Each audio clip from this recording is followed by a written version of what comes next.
Hello दोस्तों। आज इस वीडियो में हम लोग ट्रेंड रिवर्सल के बारे में समझेंगे कि ट्रेंड रिवर्सल क्या होता है और ट्रेंड रिवर्सल कैसे हम लोग आइडेंटिफाई कर सकते हैं।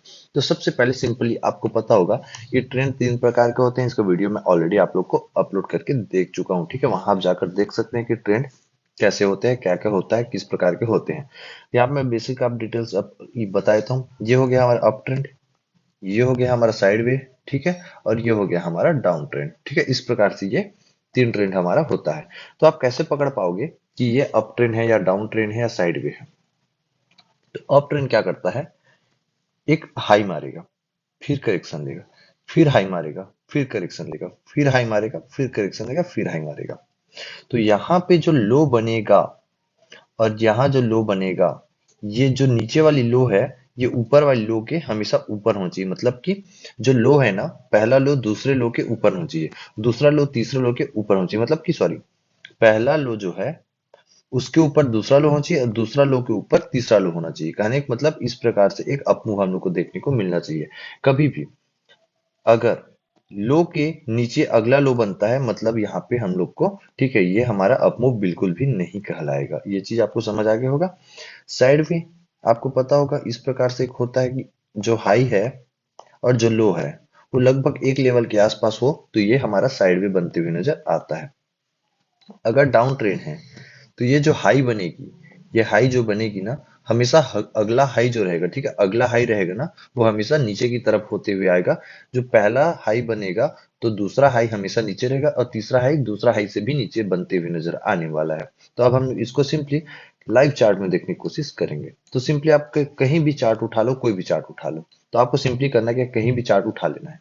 तो आप क्या देखना है, अगर जो अप मूव हमको देखने को मिल रहा है, ठीक है, तो उसका लो को आपको आइडेंटिफाई करना है। जो लो बनेगा उसको आइडेंटिफाई आपको करते जाना है।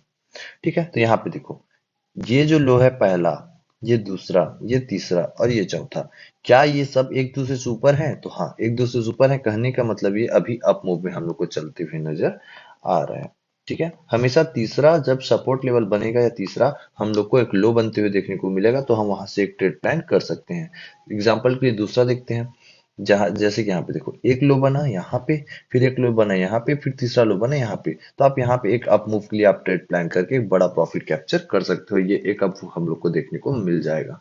अब हम डाउन ट्रेंड की बात करें, तो जो हाई रहेगा वो हमेशा पहले हाई से अगला जो हाई है वो नीचे होने वाला है। तो ये हमारा पहला हाई हो गया, ये दूसरा हाई हो गया, ये तीसरा हाई हो गया, ये चौथा हाई हो गया। पहला, दूसरा, तीसरा और चौथा। देखो, ये जो हाई है उसके बाद ये जो हाई है हमेशा नीचे है, उसके बाद उसका जो तीसरा हाई है उससे नीचे है, ये हमारा चौथा हाई उससे नीचे है। तो ये एक हम लोग को डाउन ट्रेंड देखने को मिल चुका है। ठीक है, ये दोनों चीज आपको समझ आ गया होगा। उसके बाद आप एक स्टॉक पे करेक्शन देखने को मिल जाएगा। तो हमको कैसे पहचानना है कि ये जो अप मूव था या डाउन मूव था, ये खत्म होते हुए हम लोग को नजर आने वाला है? तो सिंपली आपको करना क्या है, यहाँ पे देखो, ये एक लो बन रहा था, ठीक है, ये एक लो बना, ये एक लो बना, ये एक लो बना, ये एक लो बना। इस प्रकार से स्टॉक पे एक अप मूव हम लोग को देखने को मिल रहा था।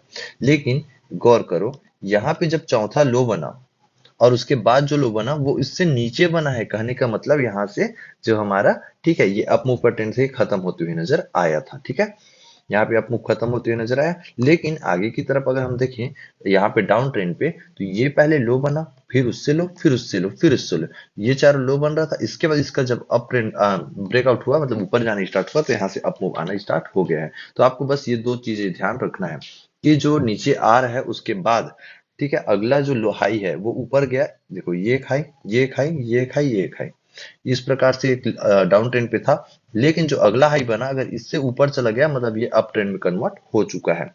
ठीक है, मतलब पहले नीचे आ रहा था, जो हाई है वो नीचे बना था, उसके बाद अगला है उससे ऊपर बना, मतलब एक अप हम लोग को आते हुए देखने को मिल जाएगा। ठीक है, लो की बात किया तो ऑलरेडी मैं लो के बारे में बता चुका हूँ कि डाउन ट्रेंड कैसे पहचानेंगे।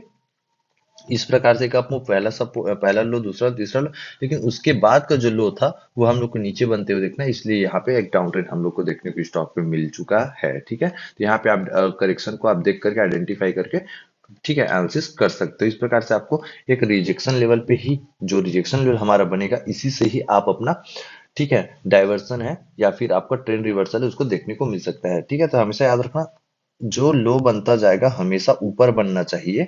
ठीक है, हमेशा ऊपर बनना चाहिए। उसके बाद जो अगला लो है इससे नीचे आ जाए, इस लो से ये लो नीचे आ जाए तो यहाँ पे एक थोड़ा करेक्शन बाद स्टॉक गिरते हुए आपको देखने को मिलने वाला है। ठीक है, अब चलते हैं अगले अगले पे। तो यहाँ पे देखो ये बियरिश था, ठीक है, जो हाई है वो ऊपर बन रहा था, लेकिन अगला हाई इसको ऊपर चला गया, इसका जो था ऊपर चला गया, उसके बाद एक अप मूव हम लोग को देखने मिला। मतलब ये जो हाई था ना और ये हाई ऊपर चला गया, मतलब यहाँ से एक अप मूव हम लोग को देखने को मिलने वाला है। इन बेसिक चीजों को आप अच्छे से समझ जाइए, तब आपको प्रॉपर आंसर्स करते हुए नजर आ जाएगा, हर चीज आपको समझ आने लग जाएगा। यहाँ पे देखो एक हाई बना, एक हाई बना, एक हाई बना, इन तीनों हाई के बाद यहाँ से स्टॉक ऊपर गया और देखो यहाँ से एक मोमेंटम हम लोग को देखने को मिला। तो इस प्रकार से हमारा ट्रेंड रिवर्सल काम करता है। इसको हम लोग ट्रेंड लाइन के रूप में भी सीखने की कोशिश करेंगे, इसका मैं अपलोड करूंगा इसके बारे में वीडियो, तो वहां से आप प्रॉपर ट्रेंड लाइन के साथ ट्रेंड लाइन के साथ ट्रेंड रिवर्सल को आइडेंटिफाई करना आप लोग सीख जाएंगे। तो चैनल पे जुड़ जाइए, सब्सक्राइब कर लीजिए, टेलीग्राम पे जुड़िए, वहां पे सारे अपडेट आप लोग को देखने को मिल जाएंगे। ठीक है, चलो मिलते हैं।